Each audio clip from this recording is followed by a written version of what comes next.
என்னடி திவ்யா கலச்சி, இன்னைக்கு 1ஆம் தேதி வந்து அதை பண்ணிடுவேன் இதை பண்ணிடுவேன்னு என்னென்னமோ சொன்னேன். எதையுமே பண்ண காணோம். நானும் காத்திருந்து காத்திருந்து அப்படியே வேர்த்து ஊற்றி தொண்டை தண்ணி வற்றி வீட்டுக்கு வந்துட்டேன். சரியா? சப்போஸ் வந்தீன்னா எனக்கு ஃபோன் பண்ணு, இல்லைன்னா ஒரு வீடியோ போடு எங்கே இருக்கேன்னு, நான் வர்றேன்.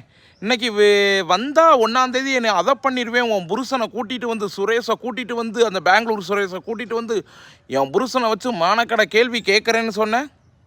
கேட்டுட்டியா? இந்த காது ரெண்டும் அப்படியே அடைச்சிரும் அப்படின்னு அடைச்சிருச்சா? ஒன்றுமே என்னைய இது பண்ணலை. ஓடி ஒளிஞ்சுக்கிட்டியா திவ்யா கலச்சி? இங்கே பாரு, இன்னமும் சொல்கிறேன், நான் தான் உனக்கு நிரந்தரம்.